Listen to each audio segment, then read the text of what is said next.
Hello, in this video I'm going to give an introduction to materials and go over the most common material nodes that you'll probably use when working with Unreal Engine. There'll be timestamps in the video in case you want to skip to a specific section.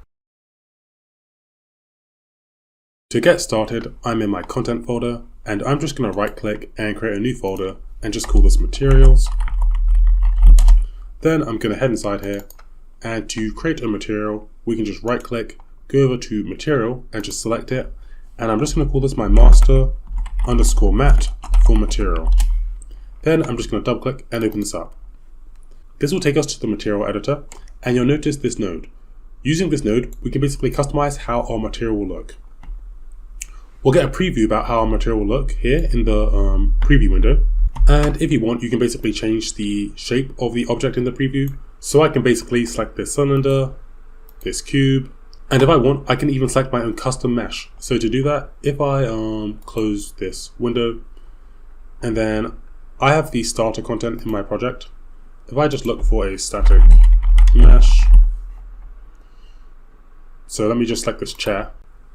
So I'm just going to go Alt Tab with this chair selected, and that will show me all of my different tabs. And if I just tap Alt, then go over to my material editor, I can click this little brick icon, and it'll basically give me a preview of my mesh as the chair. So that can be helpful if you basically want to see how a material will look on a certain object. But for now, I'm just going to change mine back to be the cube. Okay, and then inside of our material editor, you'll notice this node.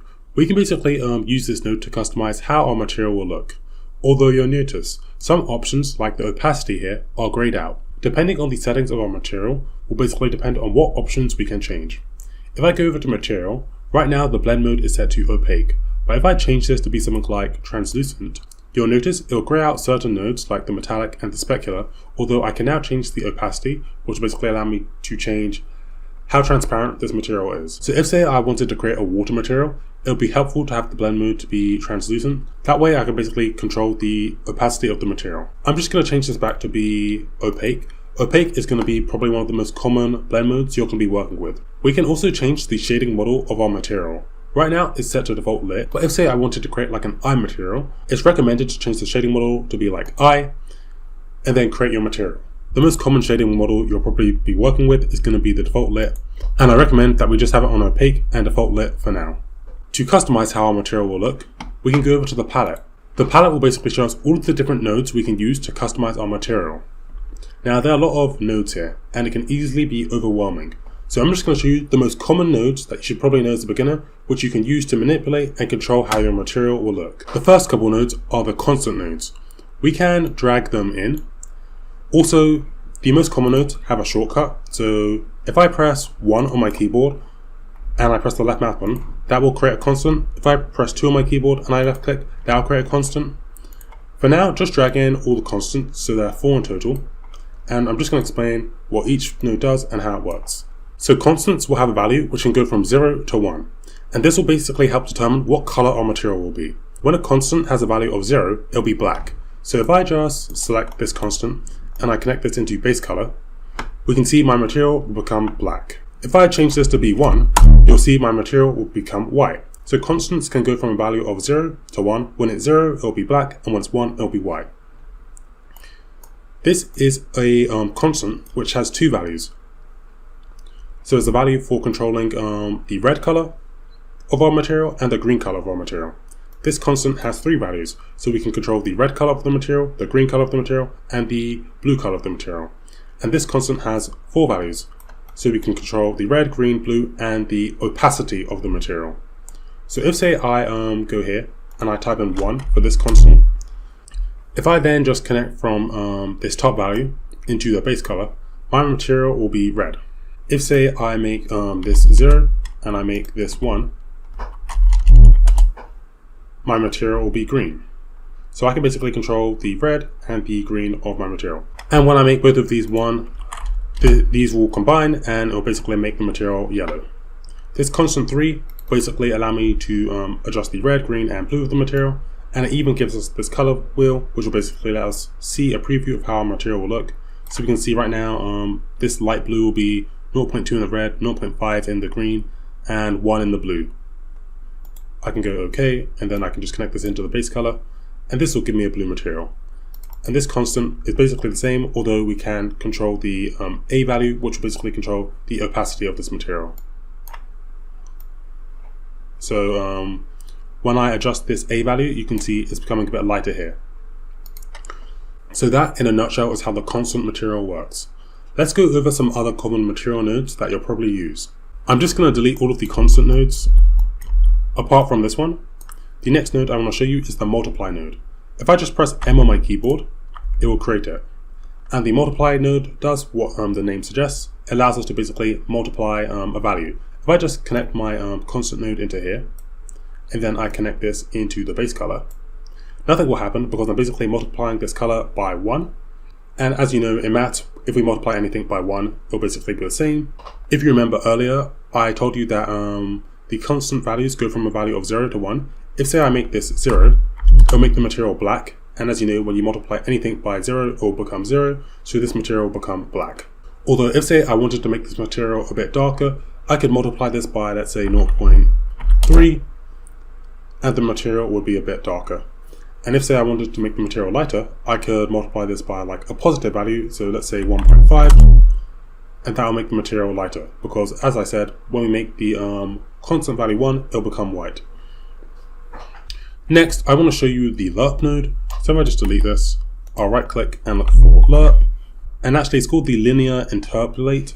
If I also press L on my keyboard and I left click, that will create a Lerp. And a Lerp takes 3 values, an A value, a B value, and an alpha value. Just connect this into A, and connect this into the base color, and make the alpha 0, and then just select somewhere in the material node graph and press 3 on your keyboard to create another material, and just make it any color. So I'll make it yellow, and just connect from here into B.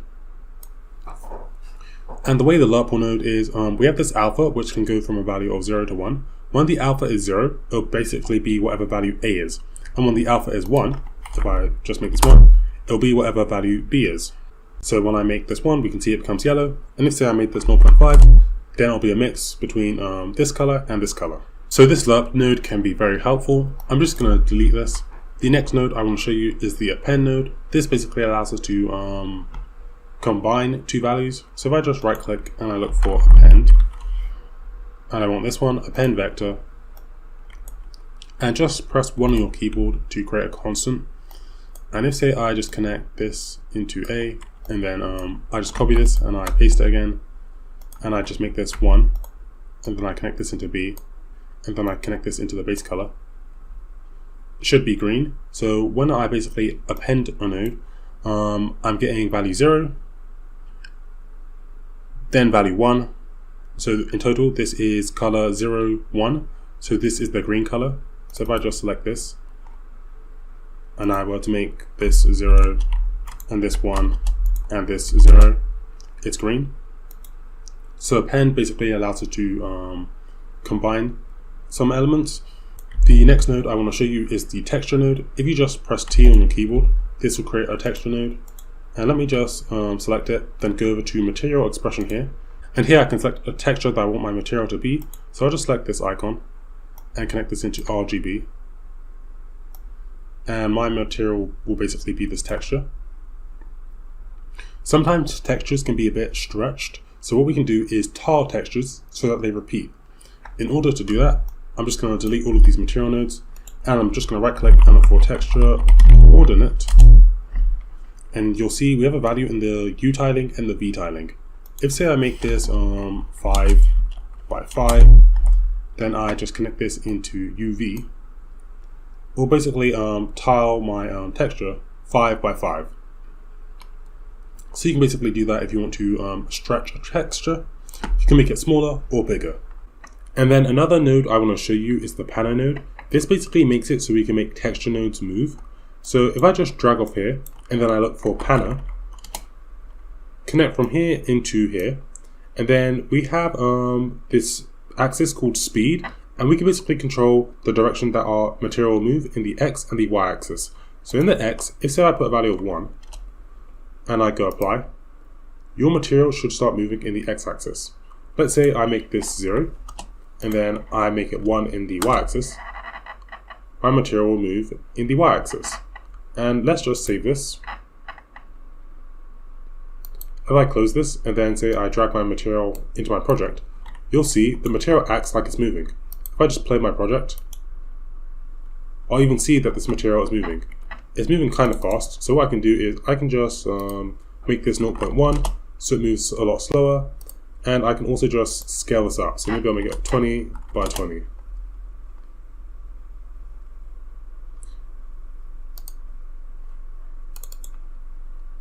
I'll just go apply, and that looks a bit cleaner.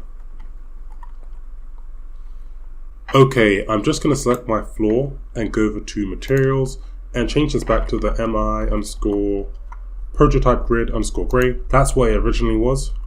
And then if I just go back to my material, I'll delete the panel and just reconnect this into UV. The next thing I want to show you is how to create material instances. These can be very helpful as they allow you to quickly create materials and change them at runtime easily if you need to do that. So to do that, I'm just going to delete everything, and then I'm just going to press 3 on my keyboard, and I'm just going to create this red color. Select OK, and connect this into base color. Then what you want to do is just right click on this material and go convert to parameter, and just call this color. By making this a parameter, we're going to be able to easily change the value of this later on. Drag off here and look for multiply, and then select T on your keyboard and just left click and just select any texture. So I'm just going to look for a normal. So I'm going to select this T_base_tile normal, and connect from RGB into here and from multiply into base color. So now we'll basically have this red color which has this normal. Also just right click on this and go convert to parameter and just call this a texture. And then just select the first parameter, and right now if you go to material expression, go over to group, and right now it's none. Just type in color. You'll see how this will work in a second, and also do the same for texture. For the group, just make it the color group. When we come to customizing this material, by putting this in the color group, I'll make it a bit easier. Then just press 1 on your keyboard to create a constant, connect this into roughness, right click on this and go convert to parameter, and just call this roughness, go apply. So when this is the value of 0, this makes my material have a roughness of 0, which kind of makes it look a bit shiny. If say I increase this to something like 10, then it kind of loses the roughness. So I'll make this 1. It's not as rough, but when it's 0, it looks kind of shiny. Let's just make the default value of this 1. And then let's make it so our material glows a bit. So what I'm going to do is just right click and look for the constant node. And then I'm just going to right click again and look for multiply. And I'm just going to connect from here into A and from B into here, and this into emissive. And let's say I make the emissive something like 30. We can see my material is glowing. Let's just right click on this and convert it to a parameter and just call this emissive. And let's just make this have a starting value of 0. Just apply this and go save. Now if I close this, I'm just gonna drag in a sphere into my level. Then I'm gonna go to my material folder. And what I can do is just right click on this master material and go create material instance. I'll just call this the master material instance 1, and then just drag this material onto this cube. We'll see it gets that material. If you remember earlier, we created this color category. Because I basically put that in a category called color, the color and the texture are in this category. If I select the color and just check it, I can then change the color of my material. Nice. And then if I select the texture, I can also change the texture of my material. So I can make it this texture. I can make it like this brick texture, so it looks like a brick. I think this texture doesn't really go well with any other colors. Let me just select this random chair one. Then I can change the color I'm not really using a nice texture. And then I can also go over to my global scalar parameter values, and I can just make the emissive like 60. I can change the roughness to be like 0. Kind of hard to see with the emissive color. And then if I just press Alt on my keyboard when I select this cube, that allows me to duplicate it. And I can easily just create another material instance. So I'm just going to right click here, create another one. Maybe I'll drag this material instance onto this sphere, and I can customize the color of this one. So I hope that has given you a nice introduction on the most common material nodes that you'll probably be working with in Unreal Engine and how to create material instances. That's all for this video. If you enjoyed, make sure to like and subscribe, and I'll see you guys in the next one. Bye!